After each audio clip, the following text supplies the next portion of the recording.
Sanibonani wey'ngane zakwethu, ake nginibelele phinde futhi nginamukele kwenye channel ehamba phambili e-Radio Inkez. Elami igama ngiveze uNtuthu Khumalo Bathila sibona amagumede. Ngala kwethu-ke mangabe usemusha kuleli khasi sophinde ngicela nje show ukuthi uyasubscribe, ungakhohlwa ukukhomenta nokulike nokushare, kanjalo nokungilalela ku-Facebook @Radio Inkez. Ngane zakwethu ezingena manje ayisekho emhlabeni ngikwazi umculo okholo uSoli Mhulu.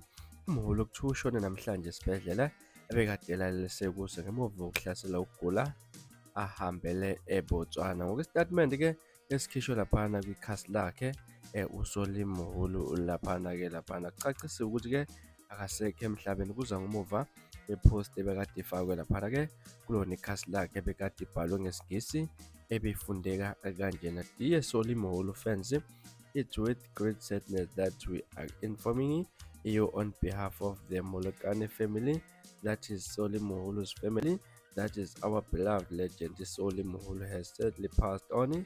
He passed on 2nd October 2024 Wesley in hospital. Soli Mhulu was hospitalized after failing and following his pre-album launch tour in Botswana. He will be so missed, and may his soul daughter continue to echo the walls of heaven.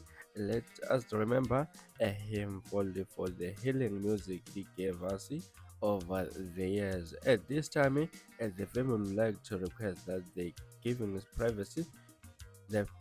be given privacy and time to mourn at the passing of the Soli Mhulu and prepare for his burial. Details of his memorial and funeral will be shared in coming days on Soli Mhulu official page. Please keep the family in your prayers. Ikubhalwe kanjalo bafethu ekubhaleni lapha noGotsong lapha noSoli Mhulu. uSoli Mhulu i-team management yakhe uSoli Mhulu. Ngazokuthi izo zindaba ezihamba phambili kuzokubaleka ukuthi ke sabe ngodaba olufana lolu ukuthi ubaba uSoli Mhulu aphathekile neze kahle lapha usesibhedlela ulwele impilo yakhe lapha. Kwase kuphuma ke nokuthi bacela ukuthi badonethele ukuze kwazi ukuthi ke kuhlangana imali engango 700,000 noma randi ukuze kwazi ukuthi ke asizakale ke lapha. Indaba ezibuhlungu ezivela manje sithi ke akasekho emhlabeni ke ubaba uSoli Mhulu.